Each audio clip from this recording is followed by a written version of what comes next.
Hello everyone and welcome to this video. Now today I'm going to be taking a look at this album here. It's by Lloyd Cole and it's his album Standards. So I'll just be doing the usual thing in this video, giving a bit of background information about the album, then showing you my vinyl copy of it here, and then looking at each of the album songs in detail. This is Lloyd Cole's 11th solo album and it was released on the 21st of June back in 2013. Notably, this is only his second album since 1995, which features a full band of musicians. Going into this album, he'd not intended to make a sort of like pop rock album. Instead, he said that the songs he was writing seemed to lend themselves to these more fuller arrangements. He also stated that he was inspired by a contemporary Bob album of the time, the Tempest album, which seemed to defy his age, and Lloyd Cole's music around this time as well had gone very acoustic and very sort of serious, very sort of mellow and very adult.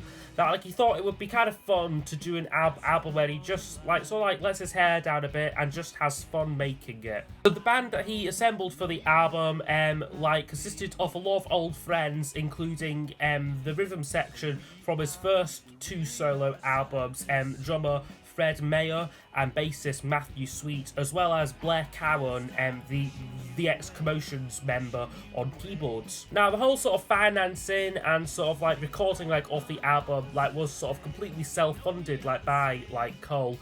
He wasn't on a label at this time. Instead, sort of releasing and recording by himself at home up to this point. So this was a real change of circumstance, actually going into a recording studio for him. So it was actually financed by selling pre-orders off a deluxe box set on the album. I believe they sold about 600 of those, which actually funded the recording of the album. The critical reception to it was largely positive, with many citing it as his best album in years, but others feeling that it was maybe a bit too much of a throwback to his Commotions era material.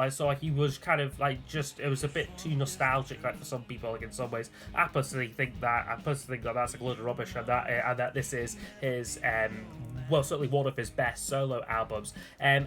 Commercially, it didn't perform too badly either. It actually charted here in the UK, albeit at number 74, but notably his first charting album since 1995, and also managed a very respectable number 22 in Sweden. He also done quite a bit of promotion for this album as well, at least here in the UK, appearing on the Jules Holland show, as well as the Sunday morning Andrew Marr show as well. So he did definitely put in the work to try and make this album a hit. But anyway, I'll try to show you my vinyl copy of it here. This, I think, is a US copy of it, because this is it's a clear vinyl version which I've got. So that's a cover. I must say, I'm not crazy about the artwork on this album. That's probably the one thing. I know it's supposed to kind of look like it's quite sort of DIY and sort of handwritten and everything, but I just think it's a little bit plain, a little bit boring. And also the title Standards as well. I kind of just going into this thought and assumed that it was a covers album, but apart from one song, it is all original material. It says here in the sleeve there, again, it sort of just looks like it's also handwritten, sort of vibe to it, which is quite nice. But again, there's no lyric insert or anything, which would have been nice. It's always nice to read the lyrics with Lloyd Cole's material. And yeah, this is just on a clear vinyl here. So yeah, that's the vinyl record looked at. Okay, so I'll now go over each of the album songs. So I'll score each track out of 10, and then use those scores to give us a overall percentage marking for the album. They tell me the fault line runs right. It kicks off with a song called California Earthquake, which is a cover song. It was originally written by John Hartford and originally performed by Mama Cass. And this is a great opening to the album. I think it's very urgent, very powerful, with this sort of this driving drum beat, this sort of pounding piano going on through it. All the qualities what make a great album opener. And plus the song, it does fit Lloyd's voice very well. It's just a song which I think, when you get past it on the album, it is one which is easily forgotten, I think, especially it being a cover song as well. It doesn't really stand out too much on the album when you look at it as a whole. But I think it is an effective way to kick off proceedings there. So yeah, California Earthquake will get an 8 out of 10 from me. We were young, we were stupid, it was fine. Okay, then the Next track up is called Women's Studies, which I think is another great song. This has a real Lloyd Cole and the Commotions throwback sound to it. Reminds me both lyrically and also kind of musically a little bit of the song Charlotte Street from the Rattlesnake album. So that kind of just tells you like how good of a song this is. It tells the story of like a American university campus romance, and he packs a lot like into the lyrics, a lot of like different like images. Like one of like the verses is like, yes, I wrote my dissertation on the bar stools of your neighbourhood, but the bars were filled with lawyers filing action 2 by 2. And it kind of like just like mentions as well like waking up like in like the skills like bathtub, and yeah, it is kind of like maybe Lloyd sort of like looking back like at like his days like in that university perhaps, but the song itself has got nice clean production on it, good backing vocals as well, like which like just give it that extra sparkle, and it is just generally great to see Lloyd rocking again, using like electric guitar, writing just a really great like pop song that really like effectively. So yeah, Women's Studies for me would get a 10 out of 10. Concrete to the left of me, flowers to my right. Then this goes very nicely into a song called Period Piece, which is quite Bob Dylan-esque, this one here. Like I said earlier, Dylan was one of the primary influences for the album, and this one again, it keeps up the pace of the album, largely driven by like electric guitars. This song here, it's kind of a song that where like again like he seems to be reminiscing like about his youth and maybe sort of at that stage like of his life, like where like he's like leaving home. He sort of sings flowers to the left of me, concrete to my right, these were the best of times. It's got a fantastic music video as well, this song, which features his son William playing like a young Lloyd Cole, and then like Lloyd himself like as like so like the older guy, like he is like looking back like over like his life. Like it's a great wee music video, and yeah, a great wee song here as well. So for me, Period Piece would get another 10 out of 10 from me. I would give you more.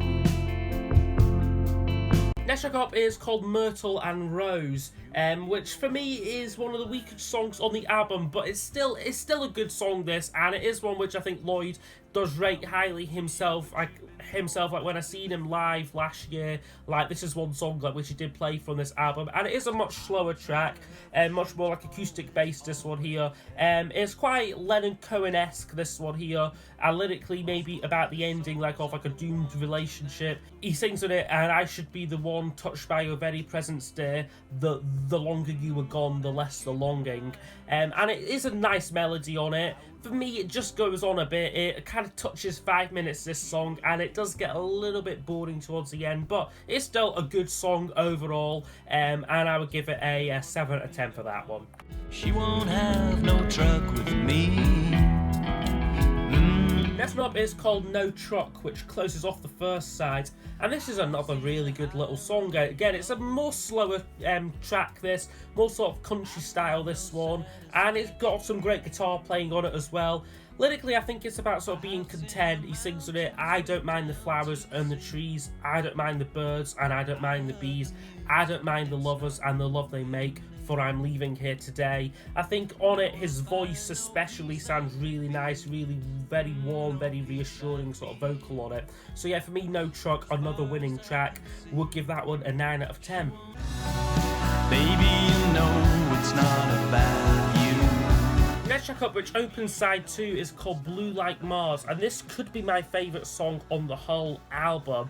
I just love pretty much everything about this track, from sort of like the drum pattern like on like the introduction bit, and just the way the song builds up very naturally. It's just so great. Lyrically, it's maybe a bit downbeat, like the second verse goes like, doesn't it stink to be human, fallible, weak and so tiresome? How could a god create a beast so low? How should I know? And like then it just sort of flows into like the chorus so well. And again, the way the song builds is amazing. More guitar parts are added, more sort of different synthesizers I could use like on it as well.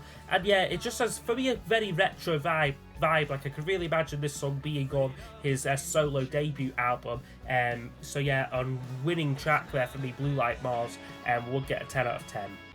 I could choose any other day. Next song up is called Opposites Day, and this song is a more rocking track. It's kind of got a sort of television vibe to it, like with sort of like the multiple layered like guitar parts on it. It reminds me actually of my school days for some reason. This because like I just remembering like when like was in sort of primary school, like they had this thing called Opposites Day where like you would sort of like everything was like swapped about, like you would like say like the opposite of like what like you meant, and that it was a really silly thing. But I'm not sure if it was like a like official thing like or anything, because Lloyd, he seems to pick up on it like on like this song like for some reason. Like but so like lyrically like it's more about how sort of like opposite personalities that can like be attracted like to one another, and it is like kind of quite hard like in the song to tell like if you're being sort of like sarcastic or if it's being like sort of genuine like in it as well. But yeah, it is a clever song, and it is the most rocking track on the album. Definitely what we needed at this point. So yeah, for me, Opposites Day would get another 10 out of 10. Baby, I can't leave you like this. Next up is called Silver Lake, and I've not got too much to say about this one. I'd say this could be my least favourite on the album. It is a semi-forgettable song. This thing, when it's on, it is nice, it's pleasant, but just sort of trying to remember it, I'm struggling a little bit. It's a much slower song, this though, but like I said, like in isolation, like of the album, just doesn't really stand out too much. I will give it a 7 though, because it is a pleasant song when it's on. It's late, this lonely hotel room, it's late. Next up is called It's Late, and this is again a track which really grown on me on the album. It's a lovely little acoustic song, which I can actually imagine someone like say Roy Orbison singing it. Like kind of like the lyrics, it's kind of got that sort of like mysterious like sort of vibe to it, like about like a sort of like a romantic encounter. He sings in it like it's late and there's nobody but you on my mind, with your lips so red, lips as red as hellfire, stop me dead, bring me down to my knees. So yeah, like that sort of like croon, like you can really imagine like sort of like someone like with a big voice like Orbison sort of singing it. And melodically it's very good. Again, it just flows really well. This song is very sort of like natural sort of like songwriting like on it. And his son, and notably like his son William again crops up on this song. He plays a really good guitar solo. So yeah, for me, It's Late. Another great song, and I would award it a 9 out of 10. But I don't wanna date the hijack girl. Next up is called Kids Today, which is a very witty song, this I think, where Lloyd sort of discusses kind of like what's wrong like with like the current like generation, while sort of referring to youth culture like from like down the years, including like bebop and heavy metal, comic books, and like all like that. But then he sort of like concludes the song like with saying that like there's nothing wrong like with kids today. It's just a real mishmash like of like images like on it, but it's a very effective song though. Melodically it's very breezy, very light, and again clean production on it. All the instruments just sound really good, and yeah, a faultless song there for me. So I would overall give it a 10 out of 10. Maybe I was a little overzealous. And then the album finishes with a song called Diminished X, which is another Dylan-esque song, this, with a real sort of darker edge to it. It's almost sort of psychedelic kind of song. It is quite murky, like, especially like towards the end, like all like these sort of like these multiple guitar parts coming in, like sort of swirling like in and out like of the song. Plus, quite an angry sort of like agitated vocal like from Cole. Maybe lyrically it's about sort of like a disappointment, like either sort of like in like his career or in like a relationship, like sort of like setting like over ambitious like expectations like of someone like or like something. But yeah, it is a good song to end the album on. Like I said, it is quite murky, like again a lot of guitar parts on it, but just something about it like really works for me. So yeah, Diminished X would get a 9 out of 10. That is not. Okay, so overall this album would score a whopping 90%. It is that good, I would say. I think it is his strongest solo album. For me, it's definitely got many of my favourite Lloyd Cole solo songs on it, including like Women's Studies, Period Piece, Blue Like Mars, and Opposites Day. And it was probably one of the albums which really got me interested in exploring like his solo career. Like I think I kind of went from like the Commotions material and some of like his like 90s singles kind of straight into this album, and it really really blew me away, like I was like how good it was. I think I would definitely recommend it to anyone like who is a fan like of like Lloyd Cole and the Commotions, like who maybe like knows their songs but doesn't really know where to start like with the solo stuff. I'd say actually go for this album, like rather than some of like his 90s material. Yeah, I just think it is a masterclass in songwriting, great sort of like song structures, great like instrumentation, and a great balance as well between sort of slower tracks, like more like sort of like downbeat stuff, and then more upbeat songs as well. He's just really like sort of like got like the balance off this album really well. Like I said, like a lot of like his previous material was very sort of somber, like acoustic stuff. But I definitely think this album, like even though it is a bit more upbeat, it's still a mature album. The songwriting is still like on point. Like he's not writing songs like he's still 25. Like, you know, like this is like an older guy sort of singing these songs, but it's still got that sort of like that fire and that sort of like intensity like in like the musicianship as well. So yeah, a great album here. And as I said, it went pretty much ignored like at the time, which I think is a real shame, because this for me is definitely one of the strongest albums like by an artist like this far like into like their career. So yeah, Standards by Lloyd Cole. Yeah, fantastic album. So I hope you have enjoyed, and I will see you all next time for the next video. Goodbye.